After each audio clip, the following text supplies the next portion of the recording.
Boom. Awesome. Jeff, your show. Cool. This is going to be a good one. I think a bunch of us have been waiting to hear this storytelling framework. I know it works. Works really well. It captures an audience. But anyway, tell you a little bit about Coaching Agile Journeys before we get into Mark. Mark is part of us, as you can see. Isaac Garcia, myself, Heidi, Lori, Mark, and Kristen. All the good people that help keep these coming each month. It takes a good bit of effort and coordination on our part to put this together, find speakers, get speakers ready, and growing and moving this in a positive direction. The best thing is what we're trying to really do is connect you with new best practices, pragmatic ways of operating, and filling in those gap spaces that are really difficult to navigate in the world. All right, we are a group of volunteers. Like I said, we volunteer and we spend a good bit of time. If you have your mic on right now, if you could mute it, that would help. And anyway, what we try to do is learn, grow, and help others. I mentioned we try to navigate the difficult places that basically challenge Agile and challenge Scrum and challenge the best ways to operate. So we try to find people that have best practices that could come forth and give you new ideas and new approaches. We're committed to living our Agile journey to the fullest. Isaac and I kind of kicked this off a long time ago, 2.5 years ago, after doing an Agile coaching course and doing an exercise called Agile Journey Pathing or Career Journey Paths. So we thought it was fitting, and everybody's on a journey, and we kind of want to help everybody's journey out. So we're dedicated to finding a highly focused topics that help guide in the development of these coaching Agile journeys. All right. So like I said, it takes a lot of our time, a lot of our effort. We take time away from our families. We really believe in the value. We want to keep doing this, and we don't make any money doing this. We do it as an act of volunteerism, but a lot of the tools and a lot of things we do end up costing us a lot of money out of our pocket. But you guys could help if you believe in this or you really like what we're doing and there's things that could help you. Please, by all means, be kind and donate some coffee money to us. But we won't use it for coffee. We're actually going to use it for tools and good things to keep this platform going. Up next, at our very next Coaching Agile Journeys, it's out there on Eventbrite, it's out there on our website, is Chris Ramondi. He's going to dive into the health of Agile. We call this a cocktail session. It's going to be a Q&A session with a director of engineering. I know this director of engineering personally. This guy works very hard and believes very heavily in the benefits of Agile.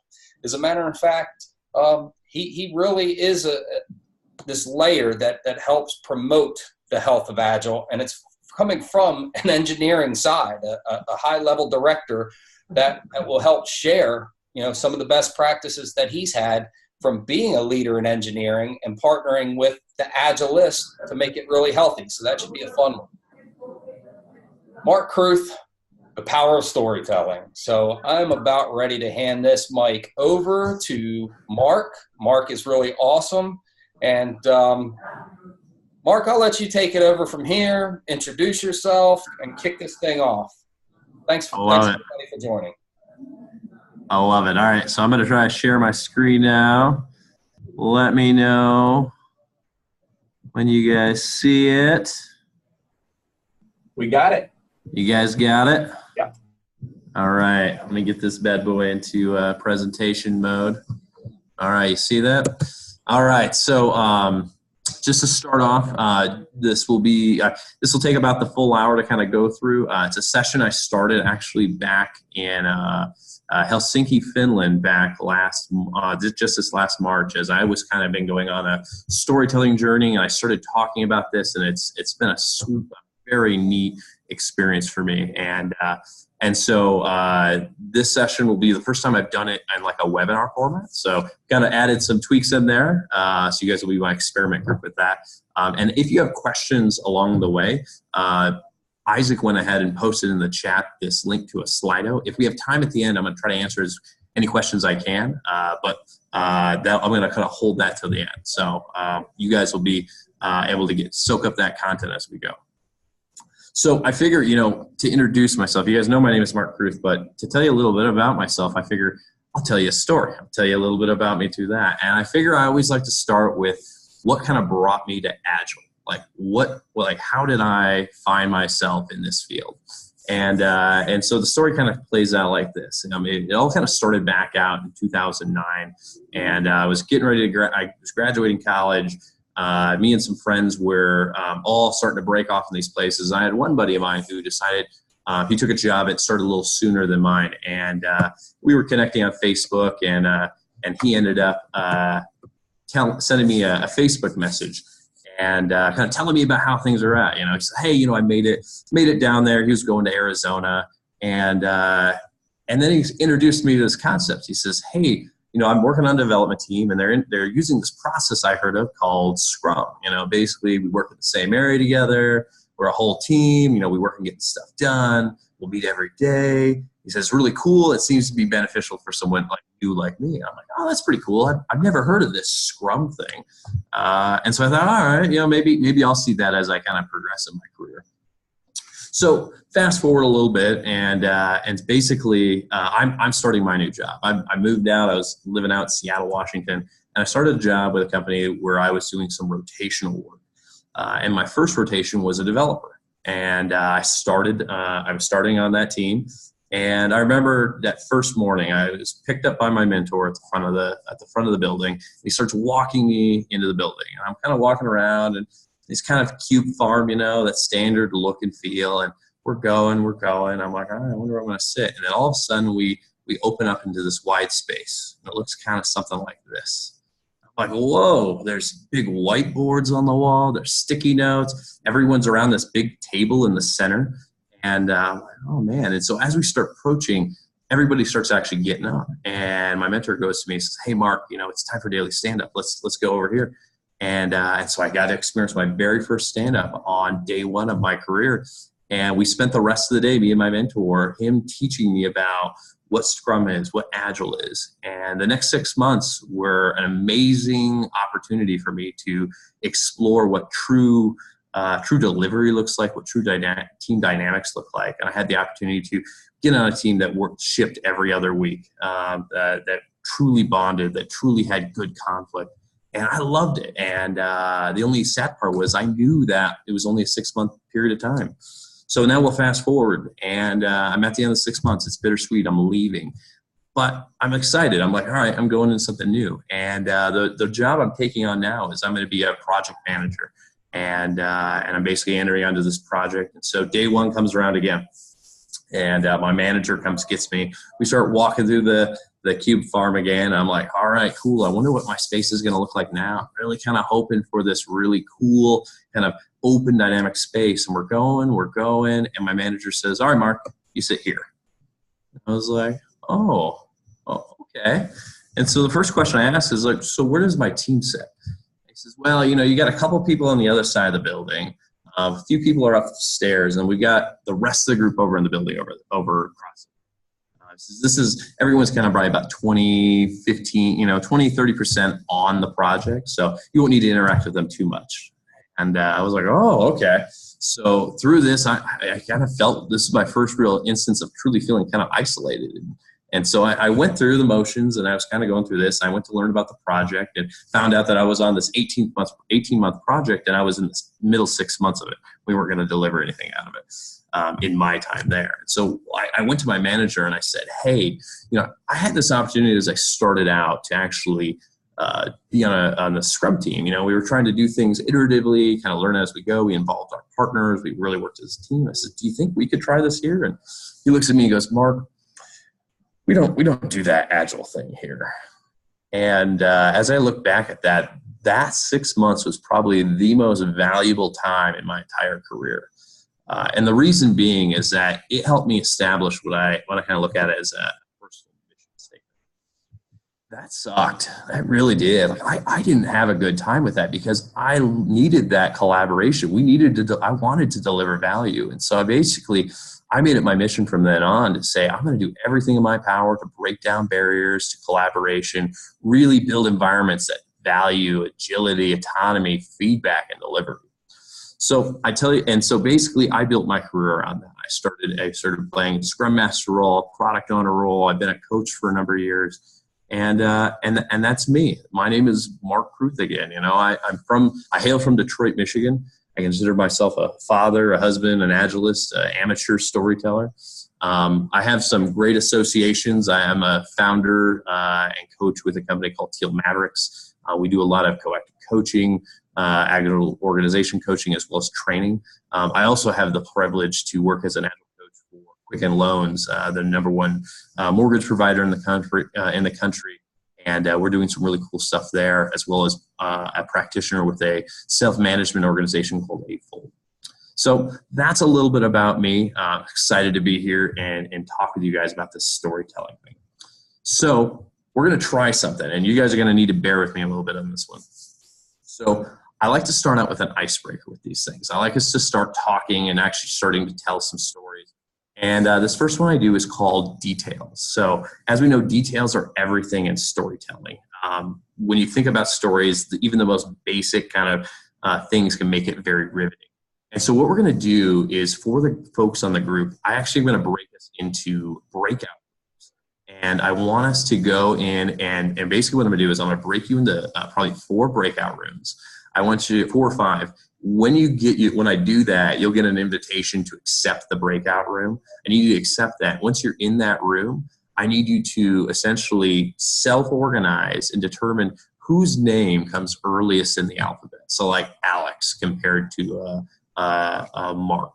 You know, Alex would be first. Now, whoever that is, I need you guys to be a storyteller for 2 minutes. And I need you to essentially describe the process of putting on your shoes. Now, here's the thing.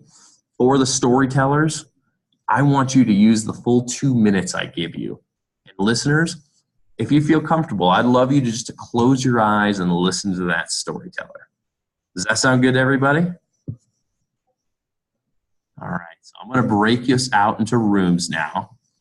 Let's see, I'm going to get us into 4 rooms, and I'm going to give it I can't be in all the rooms, so I'm going to break it out, and then I'll bring us back together here in about 3 minutes, okay?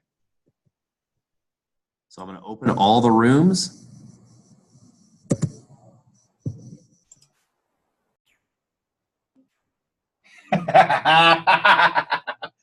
What a great group. Oh, that's great. Hi, guys. Excellent. So we've got Isaac, Jeff, Vicky, Lori, and Sally. So, oh man, I think Isaac comes first.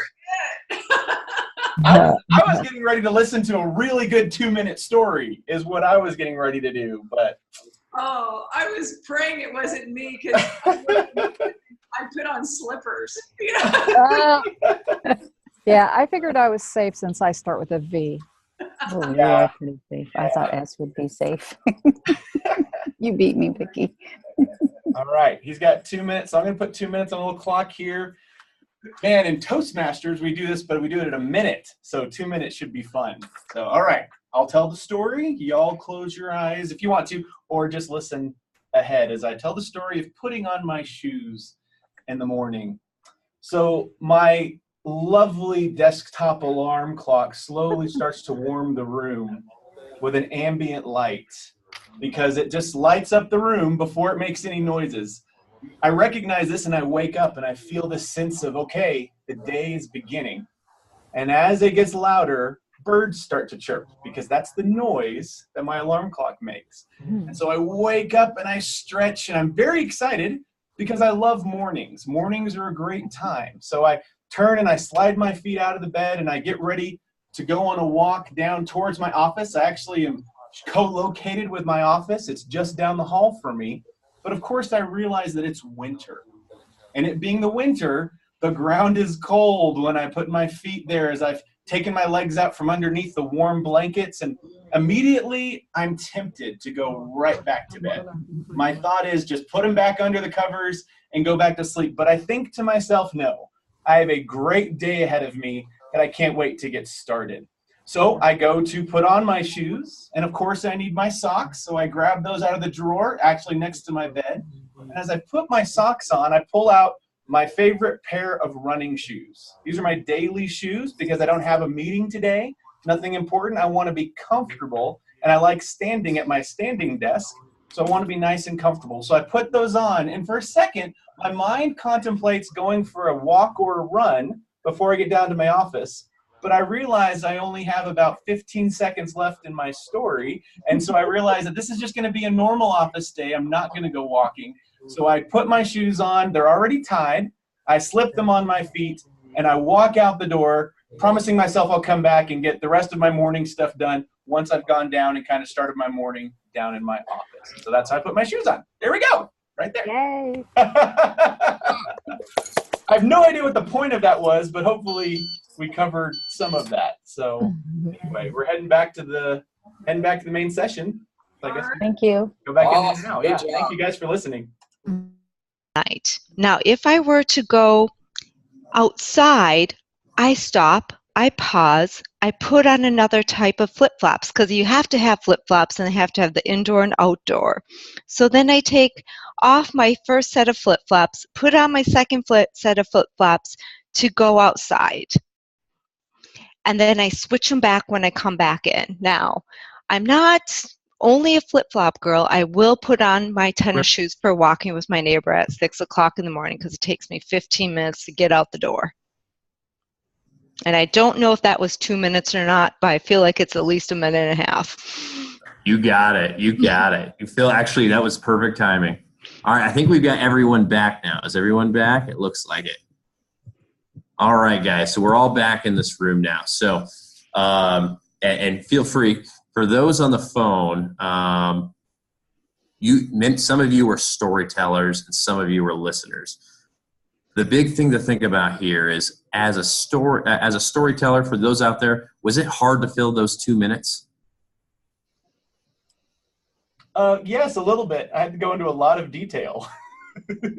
I love it. I love it. Now, the most important question here is, listeners, did you understand, did you visualize what they were talking about? Yeah, seeing some nodded heads out there? Awesome. And that, guys, that is the power of storytelling. That is what storytelling is all about.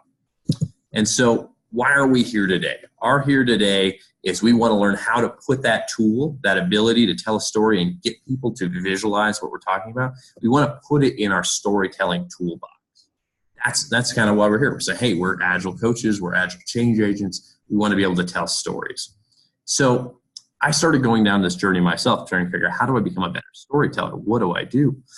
And one of the things I realized through my journey, and it was something for me that I was kind of surprised about, was that we're already storytelling superheroes.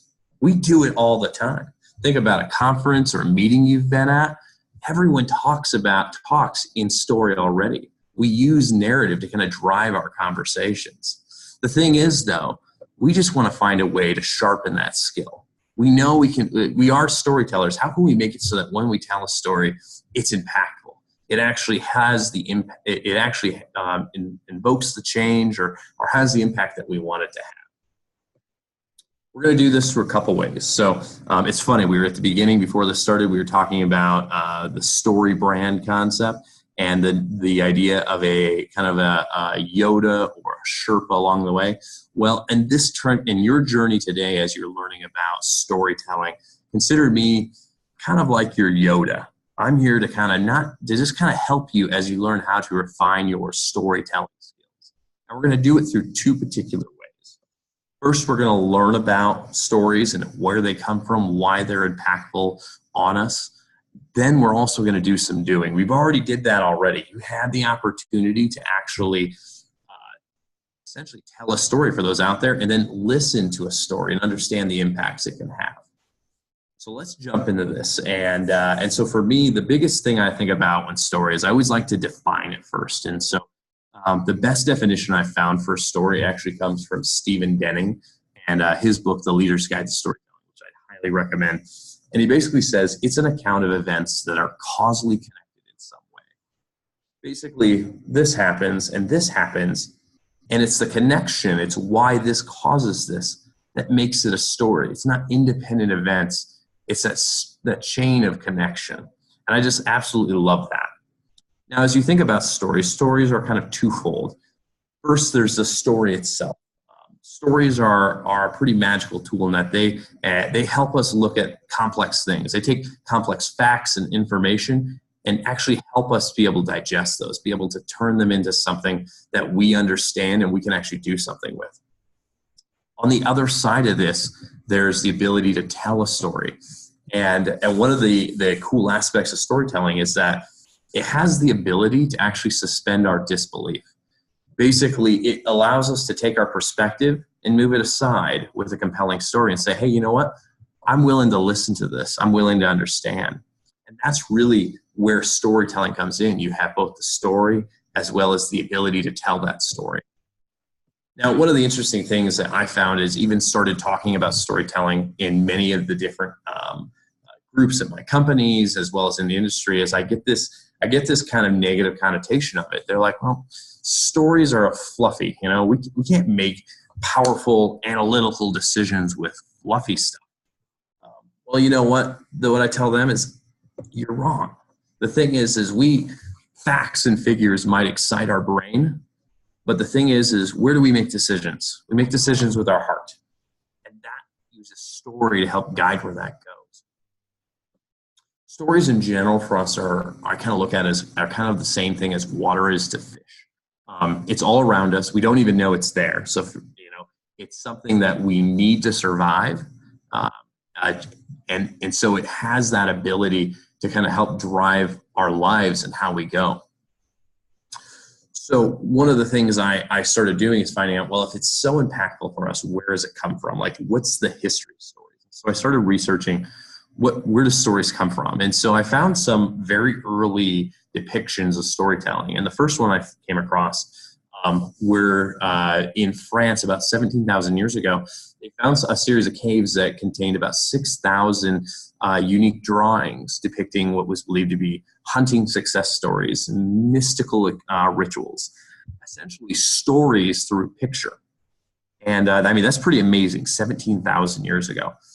And I thought, well, I wonder if it goes back any further. I wonder if there's stories existed any further back. And so I did a little bit more research, and I found that they did a little. 35,000 years ago, in some caves in an island in Indonesia, it's found that using animal fats and minerals, some of our earliest ancestors had again depicted aspects of hunting success stories, again, mystical rituals, these sorts of things that are essentially depicting things that have happened. And the significance of this really comes into play with the fact that this is the earliest sign of kind of a higher order of consciousness with us. It's basically our ability to reflect on the past and actually depict it, to talk about it and say, this is what happened. And if you think about that, that's a story. That's exactly what it is.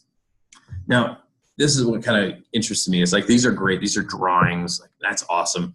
But what about like the classical stories that we know of? What about those, like we know, movies, books, these sorts of things? And so I found one, and it's a really riveting one. It's got it all. It's got a hero. It's got a villain. It's got climactic scenes.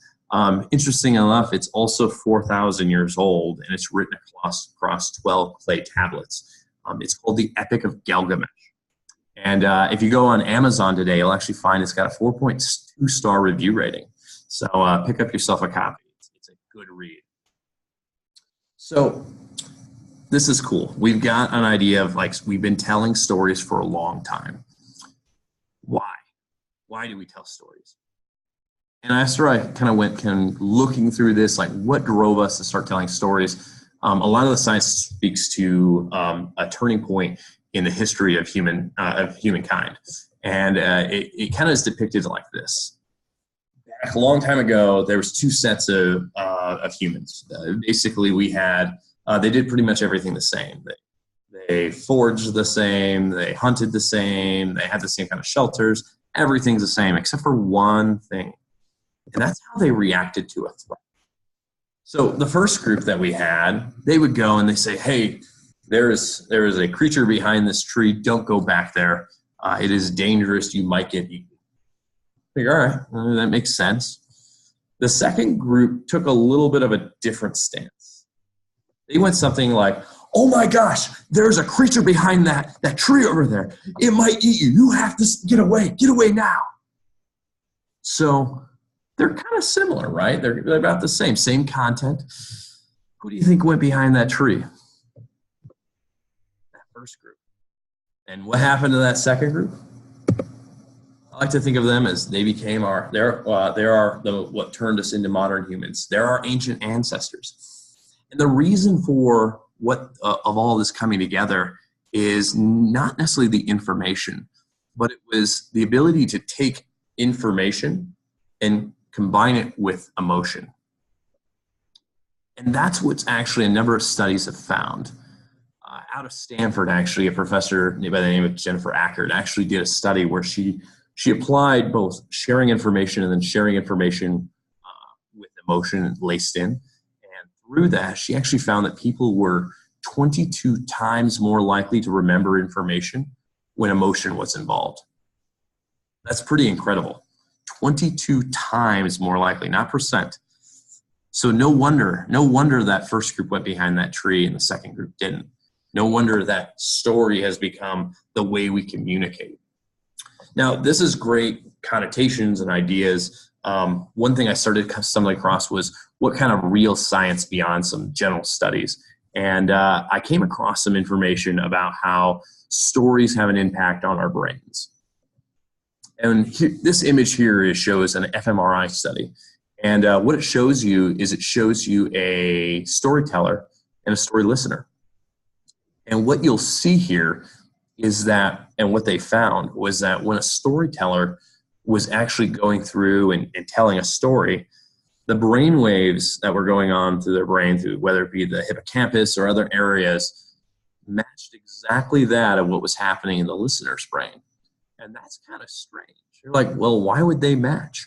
That person didn't experience the story. The storyteller did. And they started looking at it and it basically said, I wonder what's causing this. And a researcher by the name of Paul Zak did some additional studies, and he found he termed what he calls the storytelling cocktail. This is what really has driven this. And this cocktail is made up of 3 main ingredients. First, there's cortisol. So if you're familiar with cortisol is that kind of adrenaline injecting neurochemical in our brains. So story I have on this is when I was in the United Kingdom a couple months ago, I was driving for the first time there. I was going through, and we were, of course, on the other side of the road because I'm in the U.S. and I'm not used to that, so I'm already have a little adrenaline going. And a truck had come out in front of me, and it had a lot of loose wood in the back. And as it was speeding up, one piece of board just flew out, and it started coming at me. And at that moment, the only thing that existed for me in time was that board and my hands on the wheel. I couldn't tell you what my wife was saying. I couldn't tell you what kind of flowers were on the road, or even what we were listening to on the radio. I had an injection of cortisol that essentially caused me to essentially have some extreme focus on essentially the vehicle and that piece of wood. And that's what cortisol helps you to do. It helps you gain extreme focus. So that's our first ingredient. The second ingredient is dopamine. We've all heard about dopamine. This is that drug that helps us when we think about, if I were to say chocolate and you like chocolate, you're going to have a little dopamine release because you know what? Chocolate makes you feel good. It's something you're going to make you want to crave. So it helps drive cravings. The interesting thing with dopamine, though, too, is it also is our learning reinforcement drug. Basically, as we learn new concepts, we get hits of dopamine. We like it. And so guess what? We want to do it again. So it helps reinforce concepts in our brain. So cool. So I've got cortisol, dopamine. Now we've got what they call is the storytelling drug. This is this neurochemical in our brain that really makes it all come together. And it's oxytocin. Now, oxytocin, many of us associate with, at least I do, I associate with like new mothers and infants. And so they talk about, you got to bring the infant together with the mother because at that time, you're actually both the child and the mother are going to start releasing oxytocin in their brain. And what that does is it actually helps build, create bonding. It helps build empathy. And so you think about that.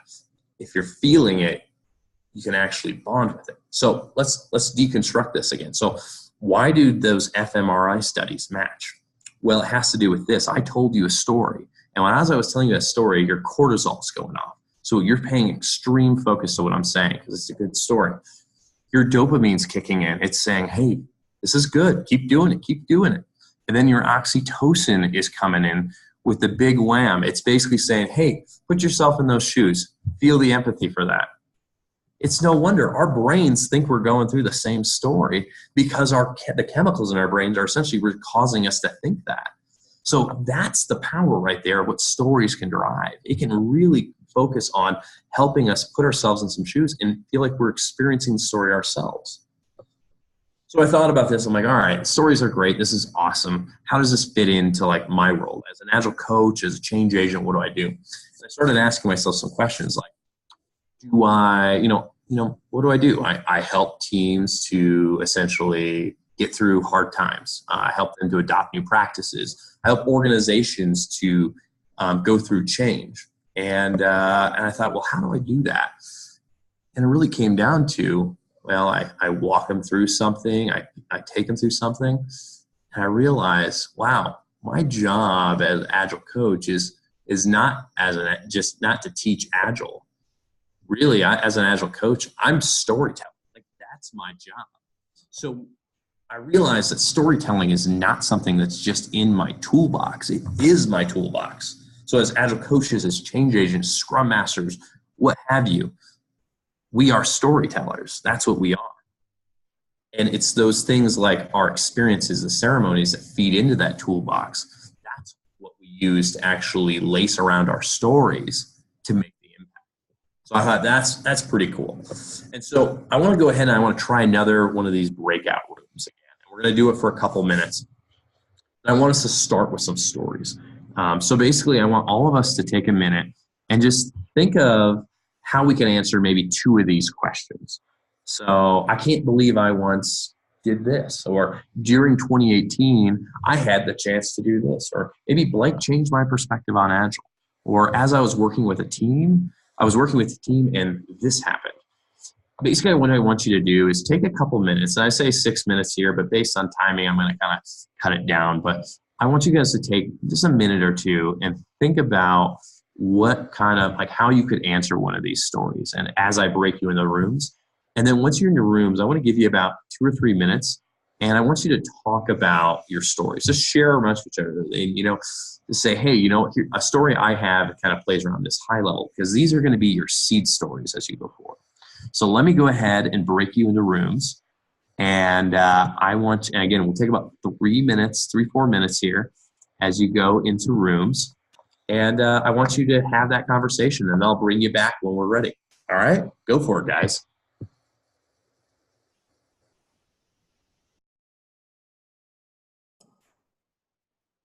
Hello again. We meet again. Oh, that's interesting.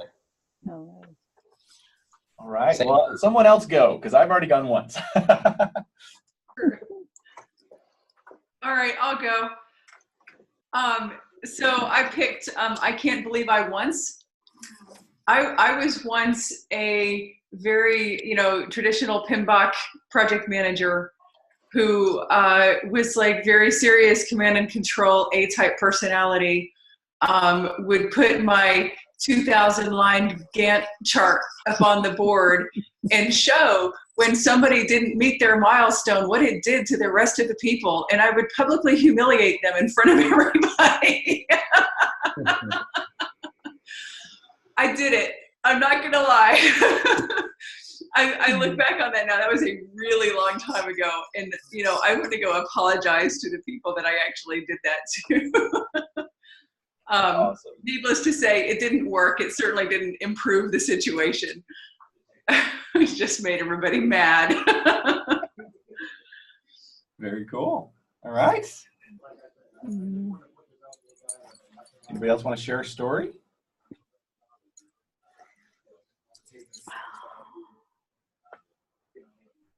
Oh, Vicki, I see you over there. No. What I was thinking is, this is why I hate interviews, is because I never can come up with these stories. The only story that I can think of within the prompts that he offered would answer I was working with a team and my most recent Scrum group, not the one I'm with now,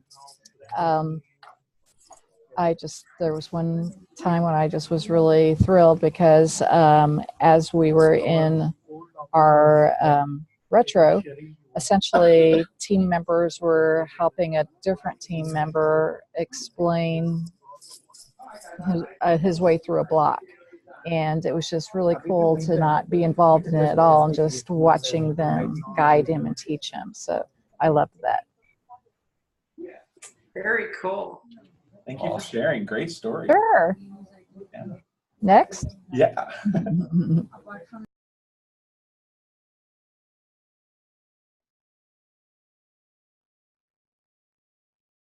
Any takers? You can go. I'll take the change my perspective on Agile.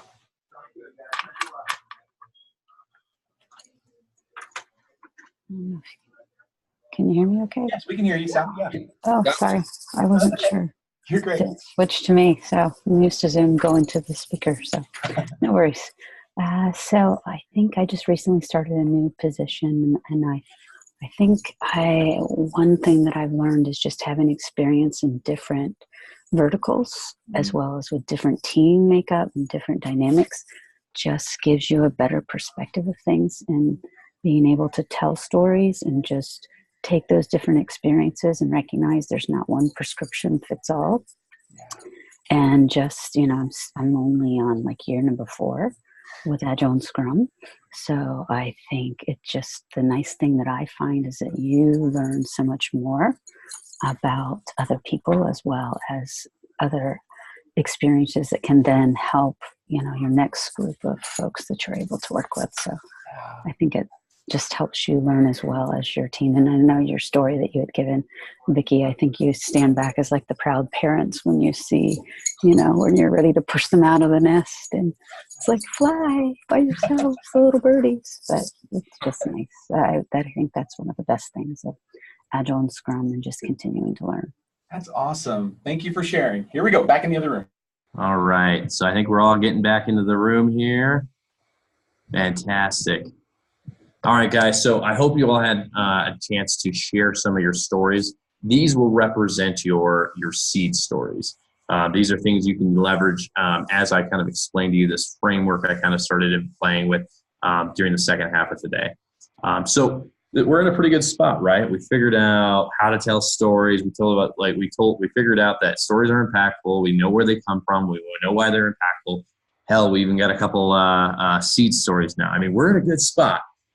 The problem is, though, is that if I just, giving a guitar to just anybody, anyone can strum some chords, but to really make music, you really got to practice. You got to do something. And so that's what I want to focus on for the rest of today's session is basically, what does that look like? And so I always go back to this great quote from Jonathan Swift. It says, "It's useless to attempt to reason a man out of what he never reasoned himself into." This basically speaks to the power of storytelling. Our goal is to be able to, again, suspend some disbelief, some perspective, and inject it with something new. So as we start thinking of stories, some of the things I like to do is think about like what characteristics make a good story. And as I was looking through stuff, I thought, who else better than the great Walt Disney to really guide us with some of the characteristics of what makes a good story.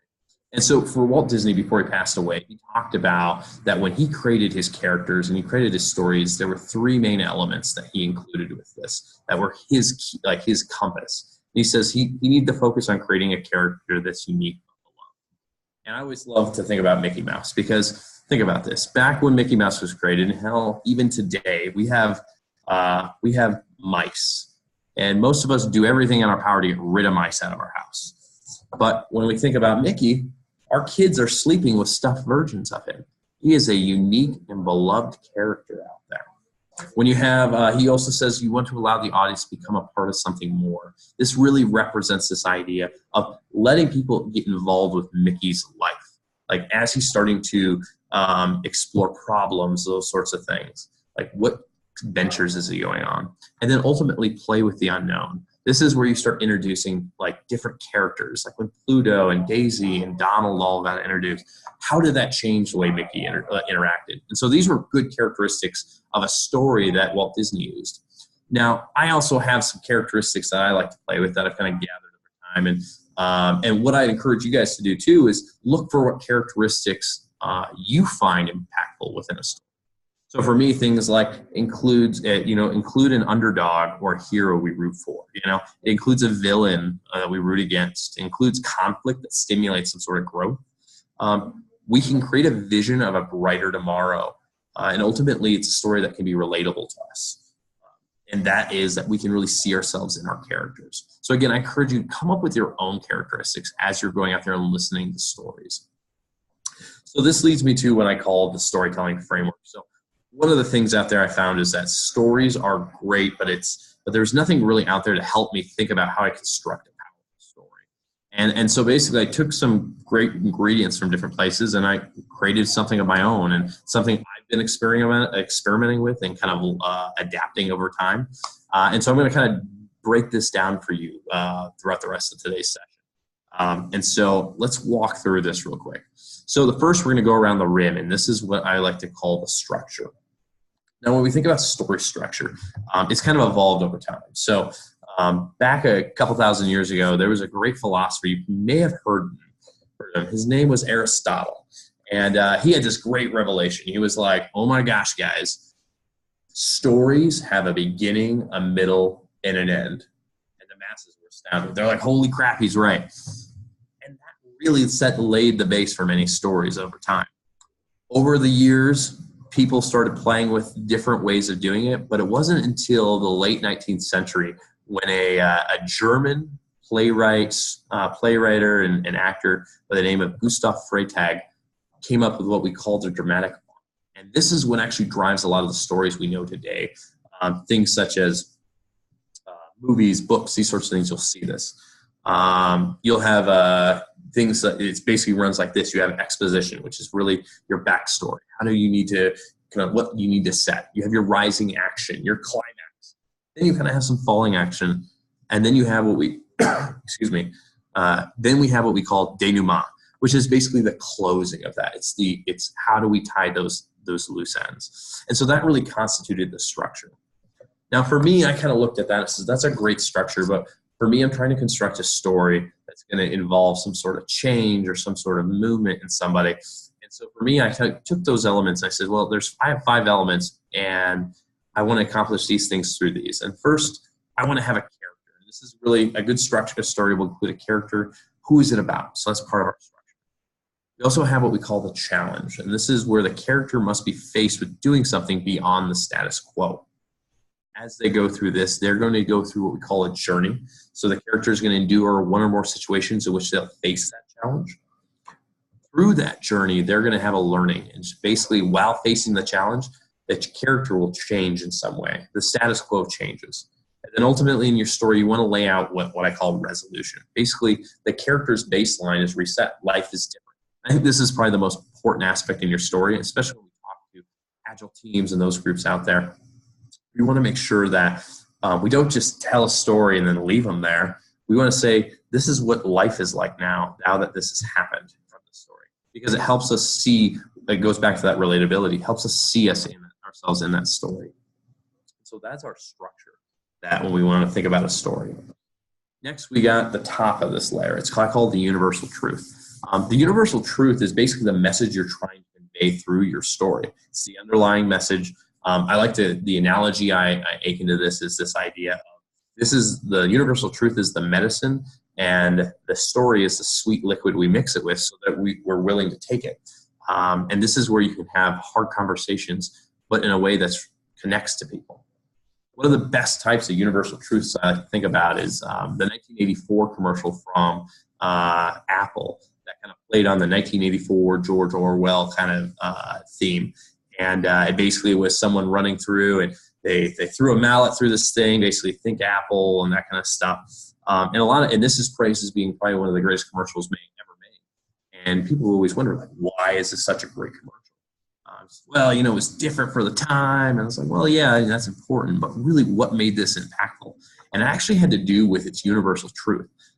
If you think about it, at the time when Apple was coming out with their products, there was, when we heard computer, we thought IBM. That was the computer out there. And Apple says, that's the status quo. I want you to think different.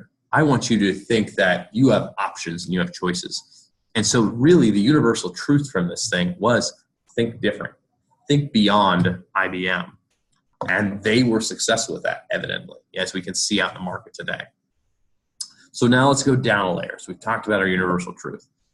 Oh, actually, I want to share you a couple tips and tricks as you think about this. So first, when you're identifying your universal truth, you can ask yourself this question. What do you want your audience to know, to feel, to do? Some tips and tricks for this is hide your message in your story. Don't tell people what your universal truth is. Let them infer it. And basically, that's kind of goes back to this idea, don't tell people the moral of your story. Sometimes it doesn't sink, you don't think it sinks in. Sometimes they need some time to actually let it kind of roam around in their brain for them to get it. And that means don't get caught up on making sure we see your point. Tell the story. If the story doesn't stick, there'll be an opportunity to recreate it. Now let's talk about the next layer. So the next layer we have is what I like to call the story. So the story is, this will be kind of what you created in that second exercise. Basically, these are the seeds of what you're trying to kind of build your universal truth into. And there's two types I like to think of. There's personal stories, and these are stories that you've actually experienced either directly or indirectly. And then there's what I call fables and folktales. And these are stories that have been passed along through the ages. They also may represent metaphors or analogies. And the big difference here is the aspect that a personal story is something you experienced, and it's something that when conveyed is conveyed as more truth. A fable or a folktale is designed to essentially contain to be a story that helps elicit an idea. And the goal here is not to tell a fake story that you portray as real. If you do that, you'll lose your audience immediately if they realize that you're not truthful and that this isn't about you. So some tips and tricks here for identifying your story. I like to use the same thing I used in that exercise. Think about a time when, and then you fill in the blank. When you start out, simple stories beat complicated ones every time. It's easier to kind of fill in gaps than to start with this monolith. Never make up a story and call it real. People can tell I mentioned that. Make sure your story works for the universal truth you're trying to do, and don't make your story about the audience. Now, this one's an issue. Like, what do you mean not about the audience? Here's what I mean is when you see this little sign here on the right side which says hand washing, there was a situation where a group of physicians were trying to figure out how do we get doctors to wash their hands more often, because as we know, that is the number one cause of infection in hospitals is actually not washing hands and just general germs being floated around. So they came up with two signs, and they had one saying something to the effect of washing protects you, and so wash your hands, and then washing protects everyone, especially our patients. And what they found was that the first sign that talks about protecting you, doctors didn't wash their hands any more often than they had before. But when they put a sign like this up that talked about their patients, they did. And it had to do with the fact that we all think we're kind of special and we're snowflakes, and we're like, that could never happen to us. But the thing is, when we take ourselves out of our own perspective and put it in someone else's, we're much more willing to change. So make the story about someone else, but we can see ourselves in it. All right, so now let's talk about the approach. And here I say there's 4 types of approaches that we have. And this is basically defines what we want to do with our story. We want to inspire change. And ultimately with these kind of stories, we want to make sure our story is relatable, it's authentic, it's positive in nature, and it tells us of a change. There's also things like brand awareness. This is kind of what I did in the beginning, where I introduced myself and told my story. It's all about introducing, adding credibility, building authenticity, and just sharing general awareness. There's what I like to call a share knowledge type of approach, where basically our goal here is just to share facts and make sure those facts are remembered. So maybe it's number of drunk drivers or drunk driver deaths in 2018, or maybe it's number of puppies saved at the local humane society. What's the story you can build around that so that is impactful information to people? And then the last one I have is what I like to call future telling. Future telling is all about a vision. We're not there yet. We want to go there. And so you want to lay out what that vision is. You want to show progress through your story of how you'll get there and show the causation and steps to get to that point. And the goal here is all about building trust to follow you as you take that journey. So a couple things to think about. Again, when you're looking to identify your approach, look back at your universal truth. What are you trying to communicate? In terms of your approach, the cool thing about this is it kind of helps you figure out how you want to end your story. Let's say you're inspiring change. You're going to want to end with a call to action for your audience. What do you want them to do now? How do you want them to act? Brand awareness. Typically, I just end with where I started. I reintroduced myself, and that way you kind of have that reminder of that. In share knowledge, I usually like to end with a question on a topic. That way, kind of people are pondering about that a little bit. And then with future telling, I like to end with describing how we're going to take that first step. So I gave you the causation steps, but how are we going to take that very first step so that people are willing to join me? Now, at this point, we have a pretty good story. We have a universal truth, a story wrapped around it. We know how we're going to approach it. But if you were to end right here, you would have a good story, but it wouldn't have the impact you wanted it to have because we're missing one key ingredient, and it comes down to the details. This goes back to our first exercise. We remember things, and we have that with the oxytocin releases within us when we get details. And so when I try to figure out those details, I like to think about closing my eyes and trying to picture my scene. Where am I at? Some tips and tricks when you're doing this is make sure you add and remove details to help focus the story on the message. You close your eyes and your story is about a kitchen, but you see a bathroom. Don't include anything about the bathroom. It doesn't have any relevance to your story.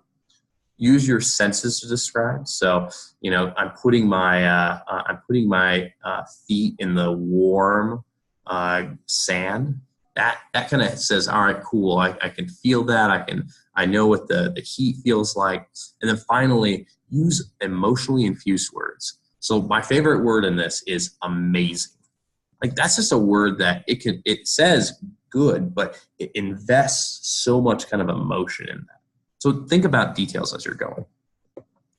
So that's the framework I want you guys to leave with. And what you'll do is after this call, you're going to get an email that includes a link to a one-pager I have that kind of talks about this framework. And I encourage you guys to use this and try it out.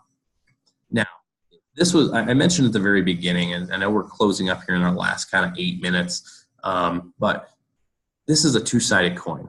We have the story itself, but then there's also one more important element, and that's our storyteller. Remember, our storytellers are the ones who can momentarily suspend our disbeliefs and help us to really, really get out there and really get into the story. And Margaret Lightman, who's a great storyteller and has one of my favorite books I'll show you guys at the end, she basically says a person who can keep us on our edge of our seat while talking about a turkey sandwich is truly a gifted storyteller. And that's completely true. You can take a mundane topic and you could tell it in a way that gets people interested. That's a gift, and that's something that will truly inspire some sort of change that you're doing. So in terms of that, I have just a number of tips I want to give you guys in terms of being storytellers. How can you be a better storyteller? So here's a couple. So again, make the audience your biggest fan. Make the audience your enemy and the inverse of that. So again, if you make them your enemy at any point in the story, they're going to shut down and not listen to you, no matter how good of a storyteller you are. I like to use body language in your voice. Again, it's a performance. That's what a story is. You don't want to draw too much attention away from the story. And what I mean by this is, let's say I'm wearing an extremely bright pink shirt right now. You guys might be ever now and then paying attention to that versus me. And I don't want that. We all have our unique aspects that we bring, but you want to put yourself aside and think about how am I going to have an impact on the people I'm talking to. Passion and emotion are your friend. Again, leverage those emotionally infused words, really drive people in. Ultimately, don't memorize your story because people can tell. And it kind of will come off kind of wonky. But on the other side of that, practice. The more you practice, the more you kind of understand the true intent of what you're trying to do, and you'll be able to more naturally give your story. Couple more ones I have is the first one is the biggest one I have a problem with, and you probably experienced it during this session, is slow down. A lot of times when we're going fast, and this is my worst thing, this is the thing I struggle with the most, is that you don't get people will lose aspects of the story as you're going. Ultimately, people need to trust you. So my recommendation is always try to tell a personal story, whether it be to start it out or as the story yourself.